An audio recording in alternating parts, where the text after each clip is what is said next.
দেখতে পাচ্ছেন যে ছাত্রদের যেই সংঘর্ষ, ছাত্র পুলিশের সংঘর্ষ, চলমান সংঘর্ষে কিন্তু পরিস্থিতি নিয়ন্ত্রণের জন্য পুলিশের যেই গাড়ি রয়েছে, যান্ত্রিক বাহন, সেই বাহন থেকে কিন্তু তারা বিভিন্ন ধরনের যে কাঁদানে গ্যাস সেটিকে ছোড়ার চেষ্টা করছে। এবং ছাত্রছাত্রী যারা এখানে ছিল, যে কোটা আন্দোলনের সাথে সম্পৃক্ত যারা এখানে ছিল, আশেপাশে যারা বিশৃঙ্খলা তৈরির চেষ্টা করেছে, তাদেরকে কিন্তু ছত্রভঙ্গ করে দেওয়ার জন্য তারা কিন্তু পুলিশ বাহিনীর সদস্যরা কিন্তু টিয়ার সেল নিক্ষেপ করছে।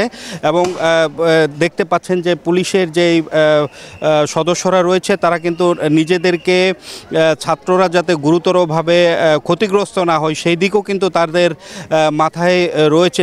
ওই দিক চিন্তা করেই কিন্তু তারা দূর থেকে মূলত ফাঁকা যে সাউন্ড গ্রেনেড সেটিকে তারা ছুটছেন। এবং ছাত্রছাত্রীরা এখানে এসেছিলেন কিছুক্ষণ আগে, যে কোটা বিরোধী আন্দোলনে যারা ছিল তারা এসেছেন যে গায়েবী জানাজা তারা করবেন, এবং সেই জানাজার পরে তারা যে ধ্বংসাত্মক কর্মসূচি সেটি যাতে তারা তৈরি করতে না পারে, এই জন্য কিন্তু পুলিশ বাহিনীর সদস্যরা কিন্তু তাদেরকে ছত্রভঙ্গ করে দিয়েছে।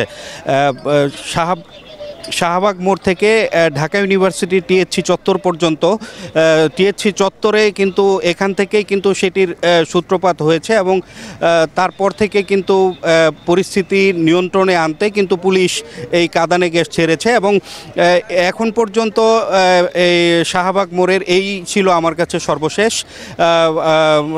এতক্ষণ চ্যানেল এস এর সাথে থাকার জন্য আপনাদেরকে ধন্যবাদ।